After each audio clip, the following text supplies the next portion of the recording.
¿Qué tal? Les saludamos a esta hora de la mañana aquí en Canarias, les saludamos también a esta hora de la noche si nos escuchan en redifusión en este tiempo de radio que emitimos en el mediodía de Canarias a través de la sintonía de la 10, Capital Radio en la isla de Tenerife y de Capital Radio en la isla de Gran Canaria. Estamos en tiempo de archipiélago directo en estas dos sintonías que se ponen en simultáneo para la emisión de este espacio cada jornada, de lunes a viernes a partir de las 11 y algunos minutos de la mañana en nuestro archipiélago. Arrancamos justamente en la jornada de este lunes, día 2 de marzo de 2026, un nuevo mes, una nueva semana por delante para trabajar. Empezamos evidentemente el lunes, como todo hijo de vecino, como se suele decir, en una jornada en la que sin lugar a dudas la preocupación sigue puesta en el exterior. La mirada sigue puesta en Oriente Medio y más exactamente en esa guerra abierta tras la intervención de Estados Unidos y de Israel en Irán, tras el ataque precisamente de estas dos potencias militares que han atacado hasta el punto de haber eliminado al líder de los iraníes, al líder de un país que ahora parece que, según dice, ayer lo decía por la tarde el propio Donald Trump, que los nuevos líderes de Irán están dispuestos al diálogo, aunque él había advertido, como bien indicamos, que cabía la posibilidad de que esto continuara, al menos los ataques por parte de los Estados Unidos y por parte de Israel a lo largo de toda esta presente semana, una semana que digamos arrancaba el pasado sábado con ese ataque por sorpresa entre Israel y Estados Unidos a Teherán. Más concretamente allí empezaba el ataque. Preocupación también de los vecinos de Irán y también preocupación en el mundo entero porque el estrecho de Hormuz es paso de muchísima mercancía de Asia hacia Europa.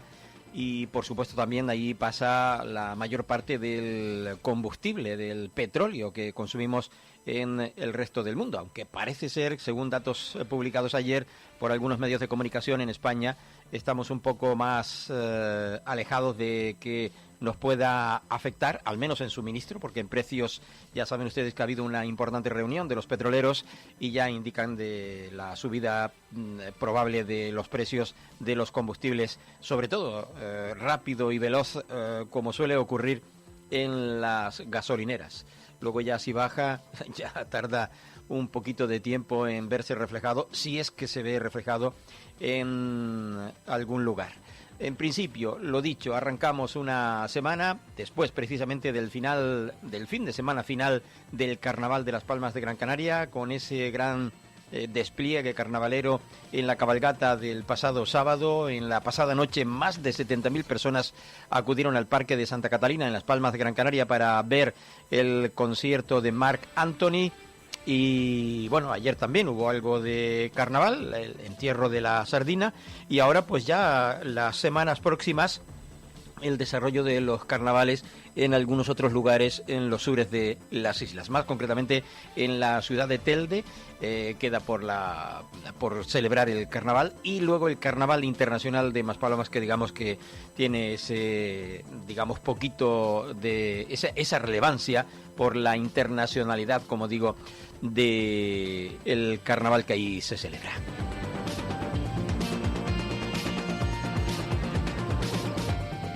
Les comentamos algunas de las noticias de los pasados días, por poner un ejemplo, que el gobierno de Canarias y concretamente Fernando Clavijo valoraba el compromiso de Alfonso García Ramos con su tiempo y con su tierra. El gobierno también de Canarias fortalece la protección social de los canarios en el exterior con una nueva convocatoria de ayudas. Gobierno y Cabildo de La Palma, Gobierno Canarias y Cabildo de La Palma abordaron la situación del sector pesquero en Tasacorte tras el pago de las ayudas por la erupción volcánica. Canarias también refuerza ese sistema integral de prevención y protección frente a la violencia vicaria, y Sanidad recomendaba expresar a las personas que se estaban exponiendo a la calima extremar sus precauciones. Una calima que si se termina de marchar, pues tiene también la posibilidad de que vuelva de nuevo. Parece que hay una borrasca en el Atlántico que pudiera su cola también afectar en las próximas horas, si no ya al archipiélago canario y más concretamente a las islas occidentales, a la de la provincia de orientales, perdón, la provincia de Las Palmas, Lanzarote, Fuerteventura, Gran Canaria, quizás al norte de la isla de Tenerife y quizás también al norte de la isla de La Palma. Y el pasado viernes tuvo lugar un acto en la isla de Fuerteventura que digamos que es de lo más relevante que pudo ocurrir a lo largo de esa jornada, al margen de que cada uno le ponga o no más o menos importancia a una cosa u otra. La información al fin y al cabo es información. El gobierno de Canarias, el gobierno de España concretamente, declaraba en la antigua colonia agrícola penitenciaria de Tefía, en la isla Maxorata, como primer lugar precisamente de memoria democrática de nuestro país, dedicado al colectivo LGTBI+, este espacio que desde el pasado viernes ya es el primer lugar de memoria de Canarias, albergó en su día un campo de trabajos forzados para personas homosexuales y transexuales durante la dictadura entre 1954 y 1966, por el que pasaron decenas de reclusos que sobrevivieron en condiciones infrahumanas, de hambre, palizas y humillaciones.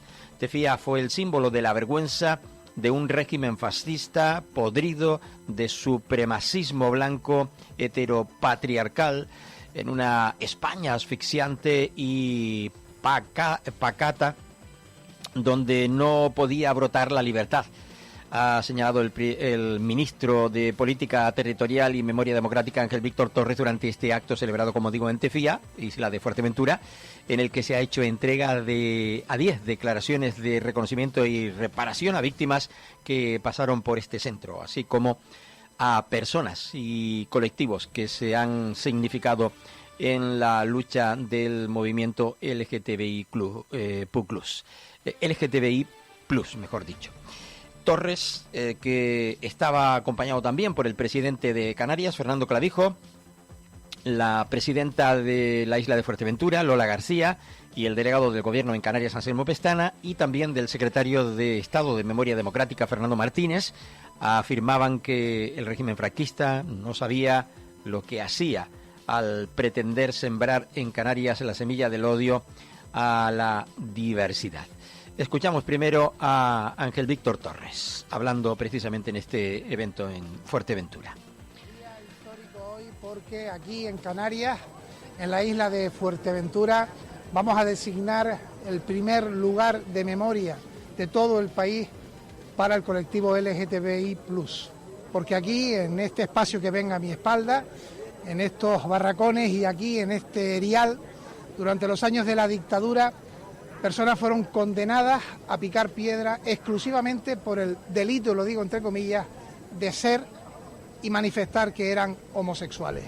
Y por tanto teníamos esta deuda con todas las personas que defienden su orientación sexual, y es un día histórico porque hoy Canarias va a tener su primer lugar de memoria democrática en toda la historia, y será para este centro que fue penitenciario, fue de reclusión, fue de trabajos forzados en Tefía, en la isla de Fuerteventura. Yo simplemente decir que junto al reconocimiento que vamos a hacer a 9 personas y un colectivo que defendieron durante aquellos años difíciles, vendrán algunos familiares a recoger esos reconocimientos, la libertad en el más amplio sentido de la palabra, que es amar a quien se quiere y no sufrir persecución por ello, humillaciones, vejaciones, torturas como lo tuvieron que sufrir.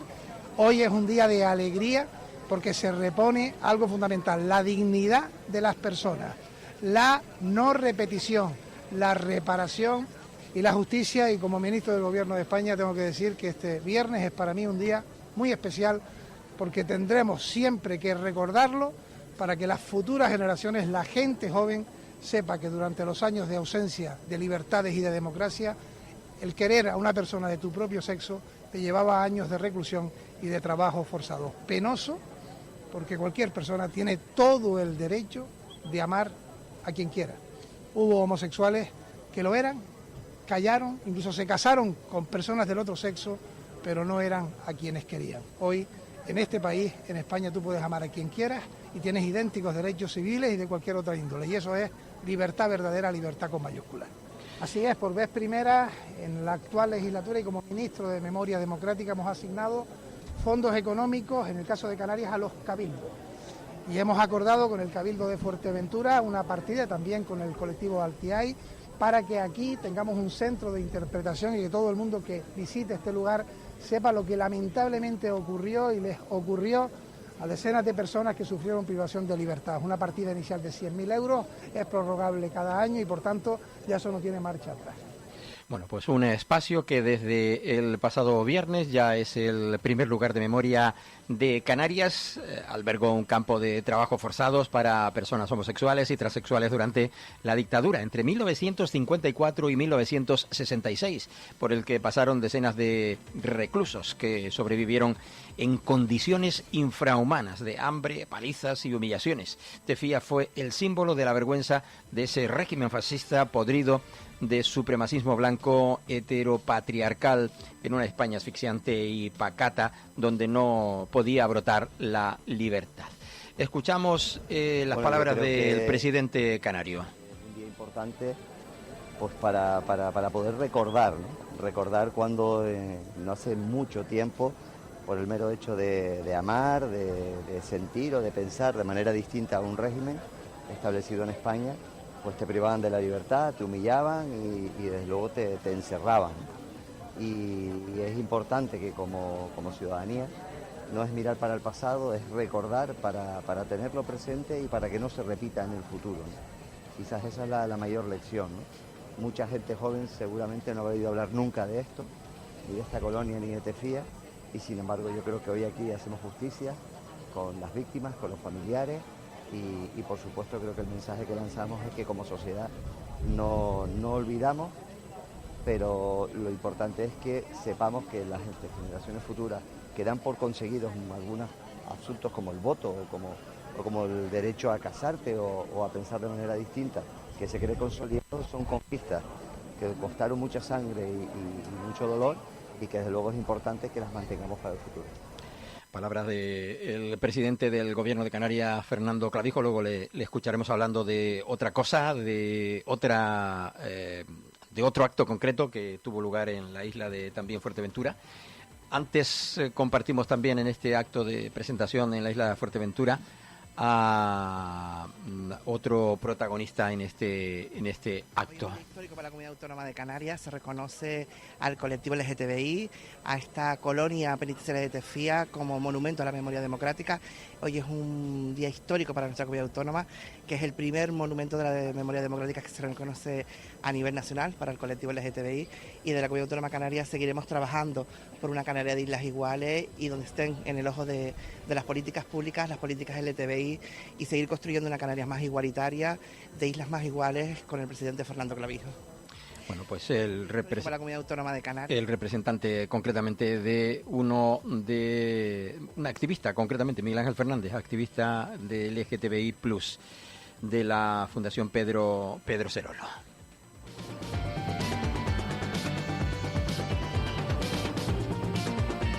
Bueno, un acto, como decía, que se desarrollaba en la isla de Fuerteventura, donde también el presidente del Gobierno de Canarias tuvo la oportunidad, ya aprovechando que estaba justamente en la isla de Fuerteventura y más exactamente en la mañana colocaba la primera piedra de una promoción de viviendas a desarrollarse precisamente en la isla de Fuerteventura. Una puesta o una colocación de una primera piedra, como digo, en la isla de Fuerteventura para una nueva promoción.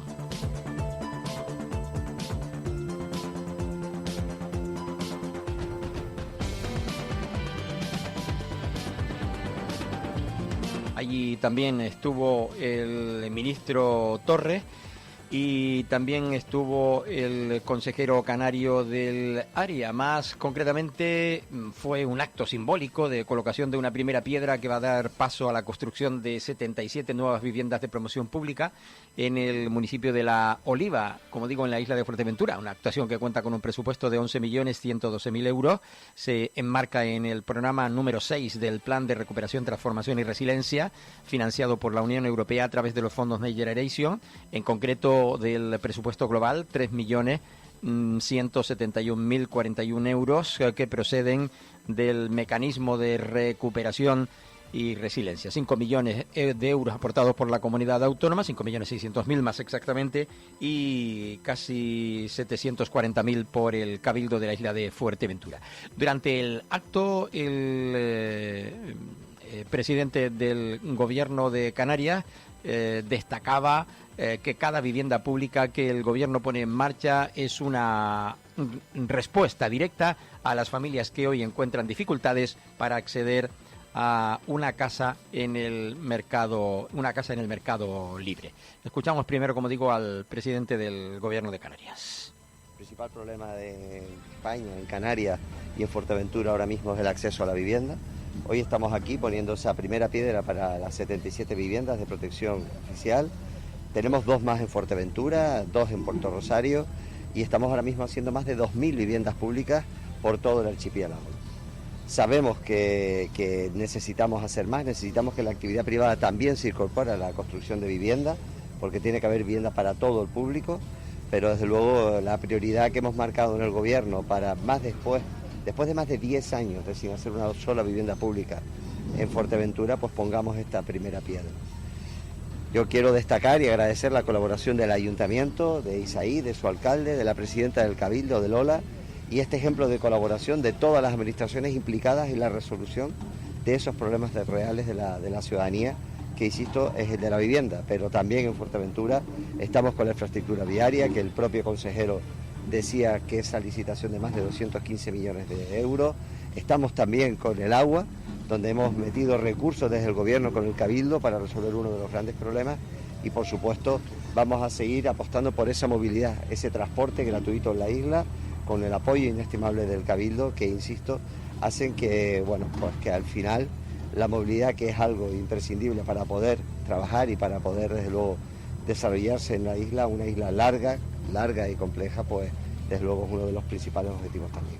Así que muchas gracias palabras para esa puesta de primera piedra de 77 viviendas, 77 garajes, 14 viviendas de un dormitorio, 42 de 2 dormitorios y 18 de 3 dormitorios. De ello hablaba el consejero Pablo Rodríguez. Pero es cierto que esta consejería lidera la licitación de obra pública, porque tenemos 2 áreas que son absolutamente muy potentes en ese sentido. Una es la infraestructura viaria y otra es la de vivienda.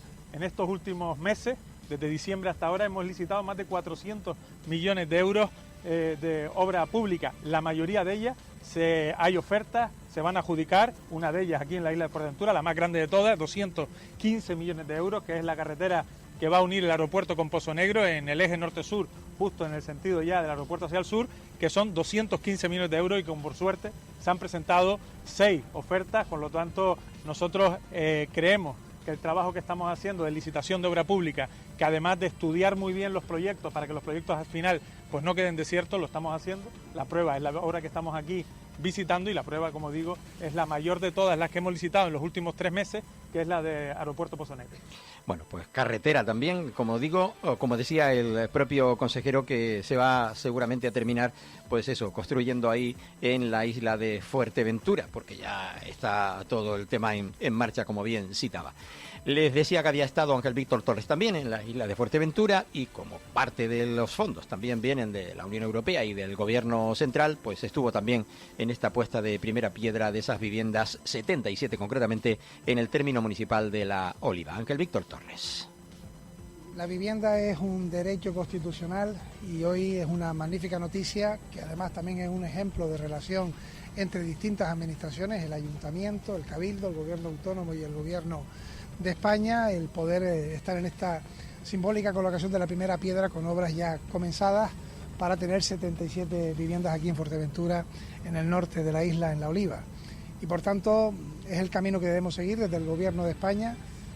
Pues un ministerio como el de Vivienda que dirige Isabel Rodríguez, estoy en este caso sustituyéndola, pero que aporta dentro de lo que son las obras algo más de 9 millones de euros, más de 3 millones de euros, 3,2 casi, y el resto de las administraciones también haciendo un esfuerzo compartido, ¿no? Son fondos muy importantes porque indudablemente hay que reconocer que una de las grandes demandas de la ciudadanía en el conjunto del país es el acceso a la vivienda, el que el alquiler sea posible con alquileres que sean asequibles y luego el que podamos tener oferta de suelo y también de vivienda, y en eso el Gobierno de España hizo una propuesta recientemente en la conferencia de presidentes que también fue recibida con posibilidad de sacarla adelante por parte del Gobierno autónomo, de multiplicar por casi 4 las partidas económicas que se dan desde el Gobierno de España junto a la comunidad autónoma para la construcción de viviendas. Sería pasar de unos 99 millones de euros a más de 327 millones de euros. Nosotros vamos a avanzar en esa propuesta con leyes que hemos aprobado también en el Congreso de los Diputados o que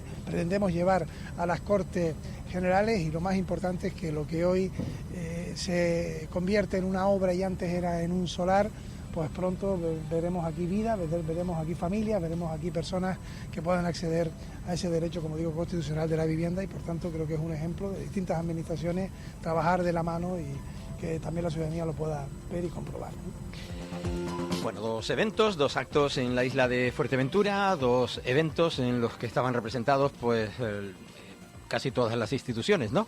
Desde el Gobierno de España hasta los ayuntamientos.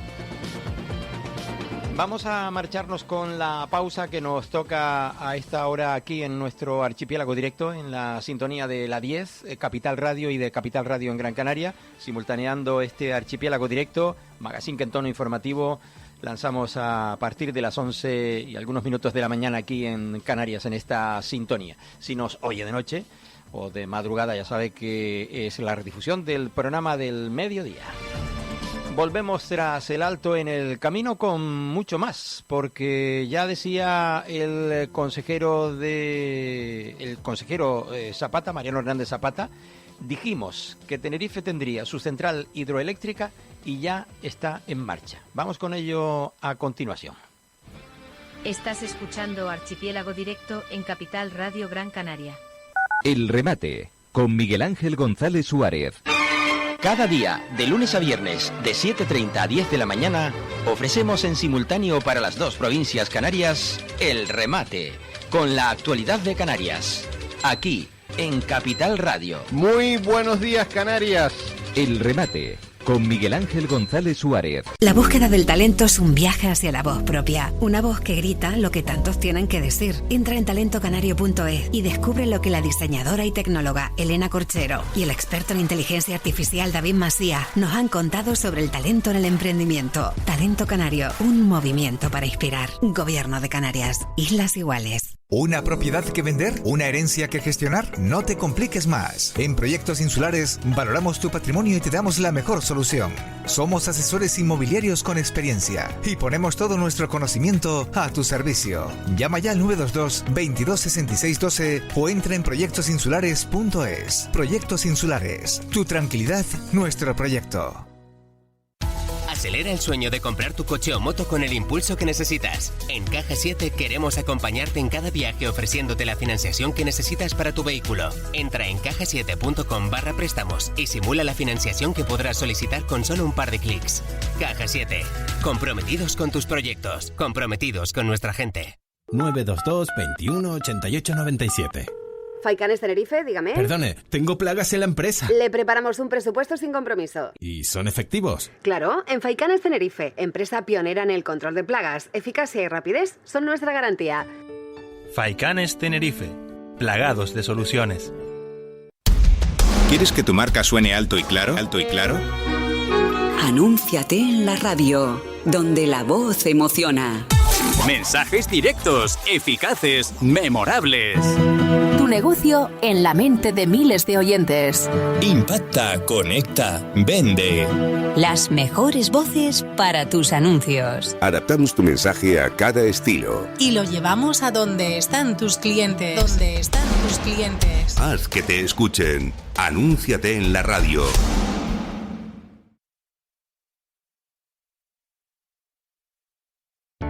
Para personas inquietas, Capital Radio.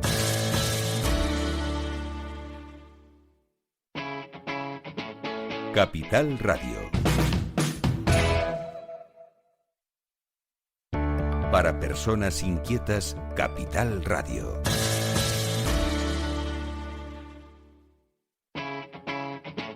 Capital Radio.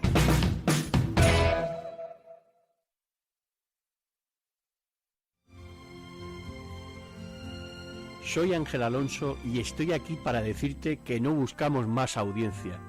Tan solo queremos oyentes como tú que sepan apreciar la calidad de cosas bien hechas. Objetivo La Luna. Aquí, en Capital Radio Gran Canaria.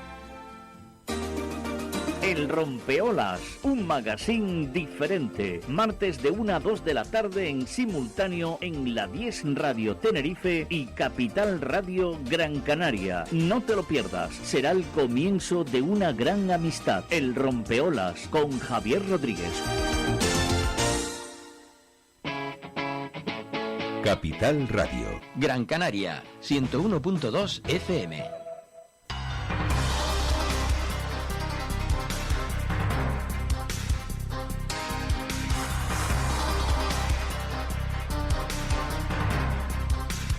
Regresamos con la información a Archipiélago Directo a través de la 10, Capital Radio para la isla de Tenerife y Capital Radio para la isla de Gran Canaria, donde seguimos con información de carácter regional. Recuerden, en cuanto a la previsión del tiempo para esta jornada, ayer concretamente un domingo con bajas temperaturas o temperaturas tendentes a la baja, sí, a frío, evidentemente, y mucha nubosidad. También hubo lluvias dispersas y la calima también, que estaba ahí presente todavía en algunas de las islas, y predominaba también el mal estado de la mar, con olas que alcanzaron pudieron alcanzar hasta los 4 metros en el norte de la isla de Tenerife, acompañados de marejada o mar gruesa y mar de fondo en el norte y noroeste. Y bueno, pues también habían posibilidades de que hubiesen aguaceros en la costa norte de Gran Canaria, más bien por la tarde, aunque finalmente, bueno, pues no fue para tanto. El tiempo para este lunes y martes en las islas va a venir marcado por la inestabilidad y el viento. El lunes concretamente hay intervalos, previsto que hayan intervalos nubosos que tenderán a cielo nuboso por la tarde, con lluvias débiles o moderadas en el norte de las islas de mayor relieve al final del día, extendiéndose a últimas horas de la tarde a Lanzarote y a Fuerteventura. Las temperaturas mínimas apenas cambiarán, o sea que seguimos estando entre los 14 y 16 grados según en la zona en la que nos encontremos, y que equivaldrían a incluso menor estado de las temperaturas. Quiero decir, la sensación de mayor frío es lo que les comentaba. Les hablaba también de otra información sobre el anuncio de transición ecológica, ya que el Ministerio así se lo ha comunicado, del Gobierno de España, al Gobierno de Canarias, el reto sobre el inicio de la tramitación de la futura central hidroeléctrica de bombeo reversible en Güímar, en la isla de Tenerife. Por cierto, y también, de ello hacía referencia el propio consejero de este área, Mariano Hernández Zapata. Vimos que Tenerife necesitaba una central de hidrobombeo y lo hemos conseguido. Ha sido un trabajo sostenido desde el inicio de legislatura para ir despejando cada uno de los obstáculos que existían en el territorio, en este caso en los hoyos de Güímar, para convencer de esa manera al Ministerio. Y pues la noticia, pues nosotros contentos, alegres sobre todo, porque es la única solución para recuperar ambientalmente uno de los lugares, el mayor destrozo ecológico que se ha producido en la isla de Tenerife. Pues creo que es una excelente noticia que allí se va a instalar un hidrobombeo con una inversión que va a superar los 1.000 millones de euros, que va a suponer el salto definitivo de Tenerife, del eje Tenerife-La Gomera, hacia la descarbonización, hacia la penetración de energías renovables, que podría superar una penetración de más del 50% de renovables en estas dos islas, y además también porque va a suponer una reducción de costes en la generación eléctrica de más de 200 millones de euros año. Por tanto, contentos, vamos a seguir trabajando. Ahora mismo se encuentra en el procedimiento en el tejado del Ministerio. Ahora mismo es un trámite únicamente ministerial, donde tienen que redactar la orden, donde tienen que solicitar informes a la CNMC y al Gobierno de Canarias. Nosotros nuestro informe ya lo tenemos listo, esperando que nos lo solicite el Ministerio. A partir de ahí, el Consejo de Ministros será quien haga el encargo del proyecto, en este caso a Red Eléctrica, y cuando esté el proyecto iniciaremos los trabajos de las diferentes declaraciones de impacto y los permisos pertinentes. Pero vamos a poner todo lo que esté en nuestra mano para, primero, recuperar ambientalmente Güímar y, segundo, seguir dando pasos decididos al frente en la descarbonización de Canarias. Y la consejera de Presidencia Canaria, Nieves Lady Barreto, junto al consejero de Agricultura, Narváez Quintero, mantuvieron el viernes también pasado, pero en esta otra isla, en la Isla Bonita, en la isla de La Palma, una reunión más. Es la sexta ya de coordinación desde enero pasado, convocada por ASEPALMA para seguir avanzando en la reconstrucción agraria del Valle de Aridane. Asistieron el director general de Agricultura también, Juan Ramón Rodríguez, el presidente del Cabildo de La Palma, Sergio Rodríguez, el consejero insular Alberto Paz y los alcaldes de El Paso, Los Llanos de Aridane y Tazacorte, Eloy Martín, Javier Llamas y David Ruiz, respectivamente. Con el trabajo hecho por ASEPALMA y las administraciones implicadas, Gobierno de Canarias, Cabildo y ayuntamientos, se ha cifrado de manera objetiva, en 224 millones de euros la financiación que hace falta para la reconstrucción de la parte agraria, incluidas las infraestructuras viales, hidráulicas y los fondos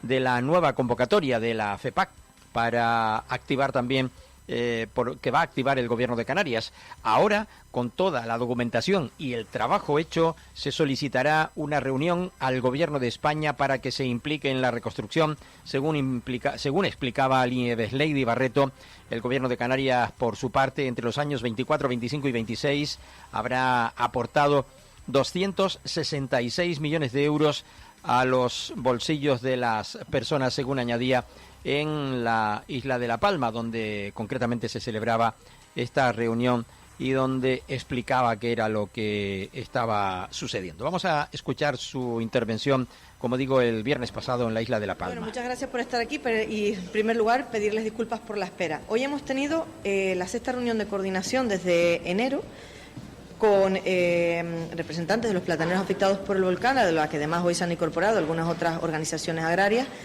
para avanzar en este plan, después de haber pagado las fincas agrarias, especialmente plátanos, que es la mayoría. Estábamos trabajando, como saben, en poner en marcha un plan de coordinación entre ayuntamientos, Cabildo, Gobierno de Canarias y los propios plataneros para poder avanzar en que las fincas de verdad se siembren. Saben que el Gobierno de Canarias, con los 100 millones destinados a los plátanos, lo que ha hecho es compensar el valor de la finca perdida, pero ahora hay que reconstruir las fincas. Algunas pueden dar con ese dinero, otras no, y en esto entra la Consejería de Agricultura con lo que se ha venido trabajando, y ahora lo explicará el consejero. Básicamente en dos líneas: la modificación de la Ley 3/2024 agraria, que nos permite ahora facilitar que se produzcan transmisiones de fincas para que sí se siembren, y ahora digo porque si esto lo hubiéramos planteado cuando se hizo la ley en 2023 y luego se aprobó en el 24, en aquel momento la desesperación de muchas personas que no tenían el horizonte de que podían cobrar las fincas porque el dinero no llegaba, en este caso no llegaba el dinero del Gobierno de España, pues hubieran vendido a lo mejor o mal vendido. En ese momento las compras y las ventas siempre se pudieron producir, pero es verdad que lo que se intentó ahora es que junto con la venta de la finca, ese histórico asociado a la persona y a la finca, se pudiera transmitir, de manera que facilitamos que esas transmisiones se produzcan con un precio normal y evitar la especulación. Bueno, todo esto es el objetivo de, entre otras cosas, del decreto agrario, esa modificación que vamos a hacer a la ley. Y por otra parte, el tema de la financiación. Hemos trabajado sobre la base de un documento elaborado durante mucho tiempo, semanas, por ACEPALMA, con los ayuntamientos y cabildos, sobre la financiación que falta ahora mismo para la reconstrucción del valle. Estamos hablando de la parte agraria. Eso hoy lo ciframos en 224 millones de euros y ahí está incluido todo, absolutamente todo lo que falta, desde redes de riego, desde vías públicas, desde vías para poder acceder a las fincas, desde los fondos de la PEPA que contará el consejero, etcétera, etcétera, que detallaremos en una próxima reunión, pero que para nosotros hoy tener la cifra era muy importante, sabemos ya la que es, está justificada, está objetivizada por los distintos parámetros que hacen falta y hoy lo que hacemos también es emplazarnos a ya con toda la documentación y el trabajo hecho, solicitar una reunión al Gobierno de España para poder avanzar en esto. Yo concluyo diciendo que por parte del Gobierno de Canarias, como ustedes saben, el Gobierno de Canarias entre los años 24, 25 y 26 con los 50 millones de este año, más los 16,5 que hemos tenido que adelantar para pérdida de renta, que tiene que devolverlos el Gobierno de España, hemos puesto 266,5 millones de euros en el bolsillo de las personas. Y ahora toca terminar con esa parte este año con las segundas viviendas y el residual que quede el año que viene, y toca ahora poner dinero en infraestructuras, en redes de riego, en caminos, etcétera, para hacer viable lo que queda de reconstrucción. Bueno, le paso la palabra. Datos de los que recordaba antes, de esos 266,5 millones de euros de los bolsillos de las personas, puesto en los bolsillos de las personas según Nieves Leydi Barreto. Narváez Quintero explicaba que el Ejecutivo Canario está estudiando la convocatoria de una medida de ayuda a la reconstrucción dirigida a complementar el importe de 44,606 euros por metro cuadrado que han recibido los agricultores y agricultoras a través de la Viceconsejería para la Recuperación Económica y Social de La Palma. En este sentido, se han valorado distintos escenarios en función de las instalaciones y equipamientos afectados y la cuantía económica que supondría esta compensación para su traslado precisamente al Estado, que es quien tendría que poner la parte económica. Escuchamos al consejero. En esta reunión que hemos tenido con los sectores y organizaciones agrarias en La Palma, ya mi compañera de Consejo de Gobierno Nieves ha explicado un poco y voy a basarme en las tres cuestiones principales. Yo creo que en esa modificación del decreto 3 2024 fundamental, donde se van a hacer tres cuestiones. Lo primero es garantizar o intentar, todo esto lo hacemos para garantizar e intentar que el máximo número de productores afectados en La Palma puedan reconstruir y que se reconstruya el máximo número de hectáreas previas a la erupción volcánica. Yo creo que ese es el objetivo de todo y que se haga aquí en La Palma. Dentro de esos objetivos, yo creo que la modificación después de estos años de la erupción volcánica, la modificación no solo de comprar y vender las fincas o hacer transmisiones, sino que del histórico se pueda traspasar para reconstruir en la misma superficie afectada, importante, como se puede hacer en todas Canarias. Ese es un primer punto que hemos tratado. En todas Canarias, como saben, el histórico está vinculado a la persona y a la superficie, al terreno. En toda Canarias, en cualquier parte de Canarias hoy en día podemos comprar una finca de plátanos, en este caso, y me llevo la finca y el histórico que tiene esa finca. Bueno, pues eso es lo que se va a permitir, en este caso, con una de las primeras aportes del decreto. Es decir, en la misma zona afectada, en aquellas parcelas que se pueden reconstruir, la persona puede venderlo y la transmisión, no solo la finca, el terreno, sino también el histórico. Dicho. Bueno, aclara lo del histórico. No sé si saben que cuando se vende una finca, esa ha tenido un histórico que es importante para el tema, entre otras cosas, de las ayudas, entre otras cuestiones de las ayudas, y que es muy importante de que ese histórico permanezca ahí en la historia, a pesar de que sea otra persona la que compre la finca de Plataneras. Palabras, como decíamos, del consejero de Agricultura, sector primario, en definitiva, Narváez Quintero, tras la reunión con la asociación, con ACEPALMA, concretamente. Lo puede hacer y llevarse el histórico. Y esto, el decreto, la ley. Y también en esa presentación vamos con las palabras del presidente del Cabildo de La Palma, Sergio Rodríguez. Pública, Justicia y Seguridad y lógicamente al consejero de Agricultura, Ganadería, Pesca y Soberanía Alimentaria del Gobierno de Canarias, que estén aquí para dar continuidad a las múltiples reuniones que estamos teniendo con... Agradecimiento a los consejeros por estar ahí en esa reunión.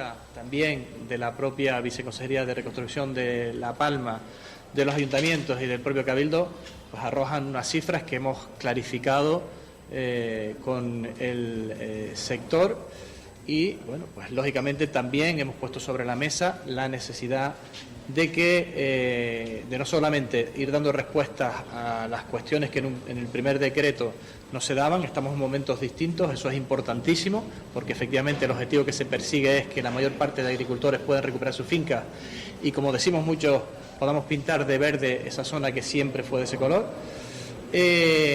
Bueno, pues es absolutamente necesario que la financiación llegue. Yo tenía la oportunidad de explicar que estamos también en un momento respecto a cómo podemos abordar la reconstrucción.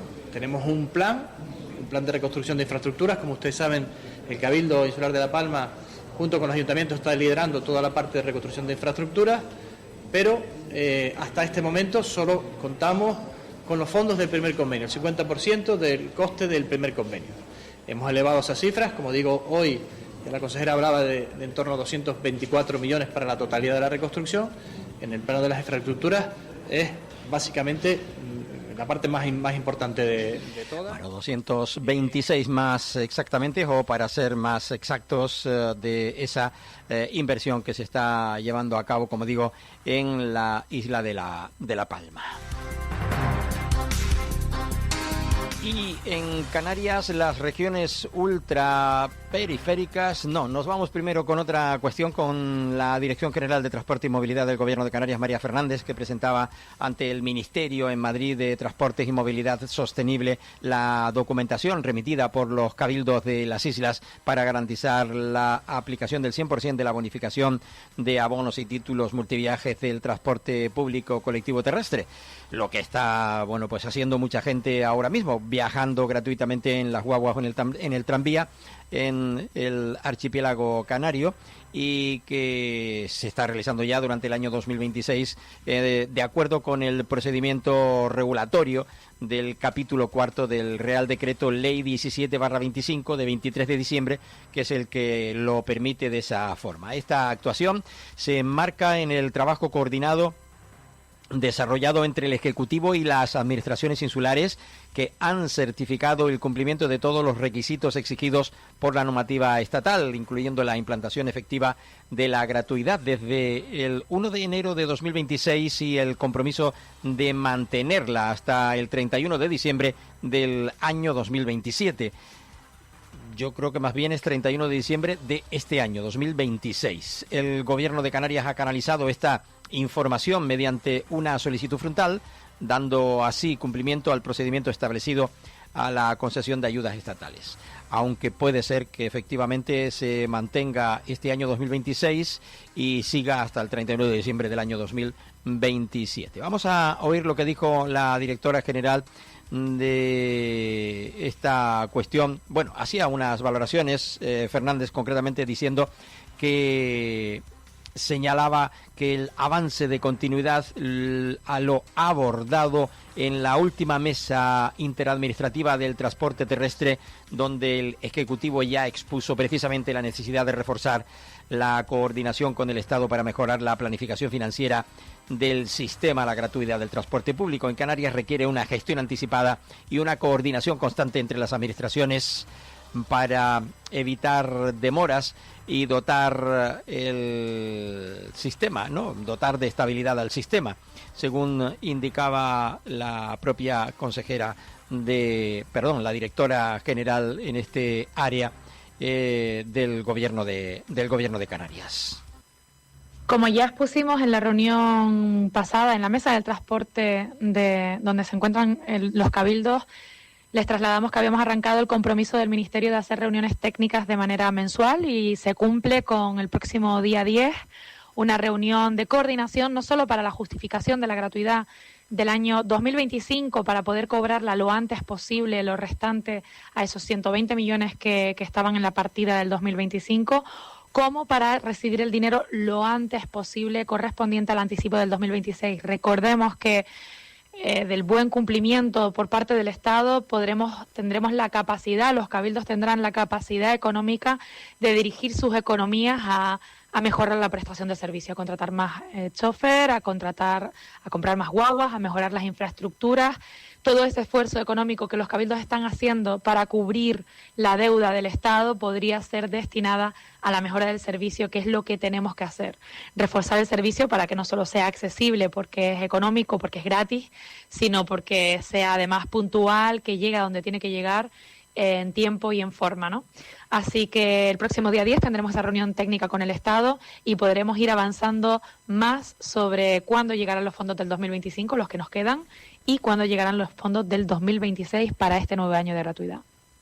Explicación de la propia directora general de Transporte y Movilidad del Gobierno de Canarias en ese acto de presentación, como decíamos, ante el Ministerio, la documentación de los cabildos para garantizar ese 100% de la bonificación del transporte público aquí en Canarias. Y por continuar con esta línea, indicar que el Gobierno de Canarias también, en este área, aprueba 4 proyectos de autoconsumo fotovoltaico en túneles y enlaces de la red viaria del archipiélago. Las actuaciones se desarrollarán en el túnel de El Bicho, en la Tenerife 1, en Santiago del Teide, más exactamente, Tenerife, en el túnel de Pino Seco, en la Gran Canaria 1, en Mogán, Gran Canaria, en el túnel de la Cumbre, en la LP3, en El Paso, en la isla de La Palma, y en el enlace de Butiondo, en la Fuerteventura 2, en Fuerteventura. Son proyectos promovidos por la Dirección General de Infraestructura Viaria que permitirán avanzar también en la integración de energías renovables en infraestructuras estratégicas del archipiélago canario. Y obras públicas, por cierto, en Arucas, en la isla de Gran Canaria, en la glorieta de la Cruz Roja, va a desviar provisionalmente el tráfico a partir de esta jornada de lunes hasta el día 1 de abril, todo el mes de marzo hasta el próximo mes de abril, porque van a realizar obras precisamente para adaptar esa rotonda, esa glorieta. En el ramal, concretamente de salida de Arucas en dirección Firgas, permanecerá cerrado desde el 2 de marzo hasta el 1 de abril. O sea que no se puede salir por ahí, por el cementerio, hacia Firgas, porque va a estar cerrado. Se recomienda utilizar accesos alternativos como Bisbique, Olla de San Juan o la gasolinera BP, para que pues no tengan ese problema que se vayan a ver ahí metidos en un bucle sin salida. Era lo que les quería comentar. Y el Gobierno de Canarias, por cierto, fortalece la protección social de los canarios en el exterior con una nueva convocatoria de ayudas. La Dirección General de Inmigración, que coordina en Canarias el procedimiento de entidades canarias, va a poner a disposición de estos 500 tarjetas más de alimentos y medicamentos en Venezuela con respecto al año 2025. Como novedad, la convocatoria de este año contempla esa ampliación de ese cupo a Venezuela de 500 tarjetas adicionales de alimentos y medicamentos respecto al año que ya terminó, al 25. Alcanzando un total de 6.291 personas beneficiarias en tarjetas de alimentos y unas 4.033 personas beneficiarias de tarjetas de medicamentos.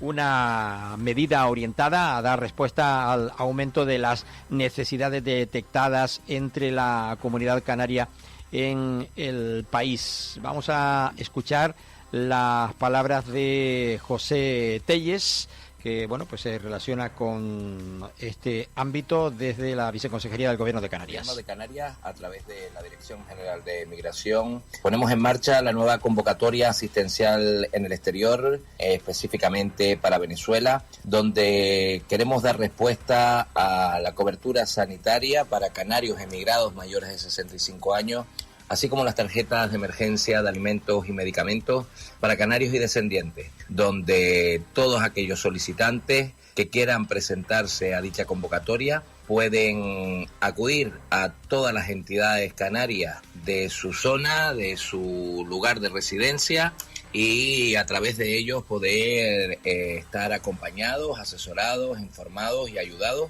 para después, a través de los puntos de entrega que la convocatoria desarrolla en su publicación del Boletín Oficial de Canarias, poder entregar estas solicitudes en persona y continuar y seguir con el trámite pertinente de esta convocatoria del año 2026. Palabras de José Telles, que viene a ser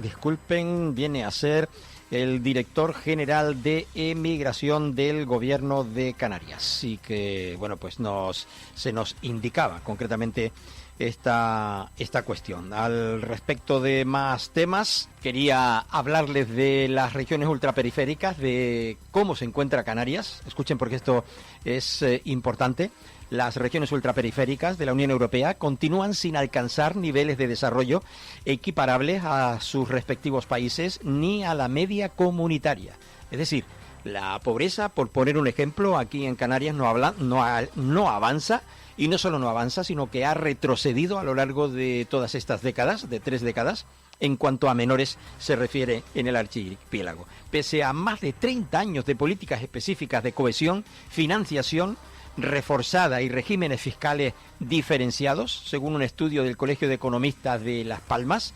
En este sentido, pese al esfuerzo legislativo y financiero europeo sostenido durante más de 3 décadas, la convergencia de las regiones ultraperiféricas sigue siendo parcial y desigual, según concluye este estudio del Colegio de Economistas de Las Palmas, que deduzco que no hará referencia a las relaciones de los gobiernos a lo largo de estos 30 años, de los gobiernos de Canarias con los de Madrid, en los que se les ha traído al pairo en muchísimas de las ocasiones, en muchísimas de las veces ha habido que pelear, y mucho, la defensa, por poner un ejemplo, de nuestro régimen económico y fiscal. El informe del que les hablamos, titulado Desigualdades y Convergencia de las Regiones Ultraperiféricas, análisis comparativo del 2014 al 24, presentado el viernes pasado, analiza la evolución comparada de Canarias, Azores, Madeira y las regiones ultraperiféricas francesas, Guayana Francesa, Guadalupe, Martinica, Reunión, Mayotte y San Martín, desde una perspectiva económica, social, productiva, financiera y fiscal. Se trata de un estudio, decía la portavoz del Colegio de Economistas de Las Palmas, bueno, en este caso lo decía el decano del Colegio de Economistas de Las Palmas, Alcibiades Trancho Lemes, que se trata de un estudio original e inédito que aborda de forma completa la arquitectura económica de las regiones ultraperiféricas. Es un estudio amplio, detallado, del cual evidentemente no nos podemos poner aquí a la totalidad, porque entonces se nos iría 2 horas de programa. Vamos a escuchar a la portavoz del mismo dándose esas explicaciones. Sorprende cómo la Comunidad Europea, la Unión Europea, lleva más de 2 décadas, bastante más de 2 décadas. Es Rosa Rodríguez, economista. Política y ayudando con recursos económicos financieros a las distintas regiones ultraperiféricas, y al cabo del tiempo vemos que siguen teniendo problemas estructurales, problemas del mercado laboral, de pobreza, de estructura productiva, y que hace que también la renta per cápita de los ciudadanos no sea la adecuada ni la correspondiente a los niveles medios de su país y de la Comunidad Europea. En concreto, sorprende de Canarias, que es la región ultraperiférica junto con la Guayana Francesa que pierde convergencia en PIB per cápita respecto de su país. Es decir, a lo largo de este tiempo Canarias ha ido y ha sido además la que más pierde convergencia, porque Guayana Francesa pierde menos que Canarias. Y en este contexto también Canarias recibe muchos fondos europeos, es la segunda comunidad autónoma. Bueno, pues a pesar de ser la segunda comunidad autónoma que más fondos recibe de la Unión Europea, aquí esto no converge. No tenemos tiempo para más en este bloque. Les dejo. A continuación seguimos con la programación independiente aquí en la 10 Capital Radio y en Capital Radio en Gran Canaria, donde les seguimos hablando de esta cuestión. Estás escuchando Archipiélago Directo en Capital Radio Gran Canaria.